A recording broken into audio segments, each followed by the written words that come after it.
Understanding the phrase, pin-up. Hello, dear learners. Today, we're diving into an interesting phrase used in English, pin-up.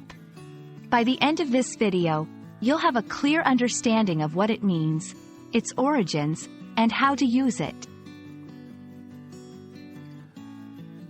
Pin-up refers to a picture, especially of a woman, that is displayed on a wall. Historically, these pictures were often of famous celebrities, models, or other figures, and were pinned up on walls, hence the term. These images were usually visually appealing or attractive. In the mid-20th century, pin-up images became particularly popular among soldiers during World War II. They'd have posters or cards of these images as a morale booster. Throughout the 20th century, the pin-up style became a significant part of pop culture. The style was marked by glamorous, often provocative poses. These images, while sometimes seen as controversial, played a role in challenging societal norms and perceptions of beauty. Famous personalities like Marilyn Monroe and Betty Page are often associated with the pin-up style. Their images were not just about beauty but also symbolized a certain degree of independence and empowerment.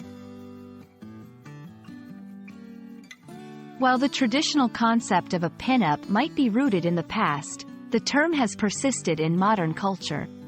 Here are a few examples. 1. She did a pin-up photo shoot for the magazine cover. 2. Vintage pin-up posters are now collector's items. 3. The movie showcased the pin-up culture of the 1950s.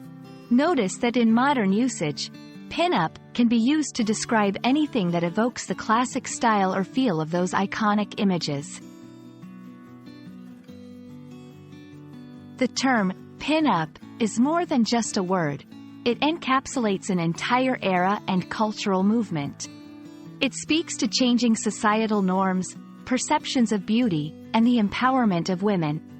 We hope this video has shed light on this intriguing phrase. Happy learning and keep exploring the beauty of the English language.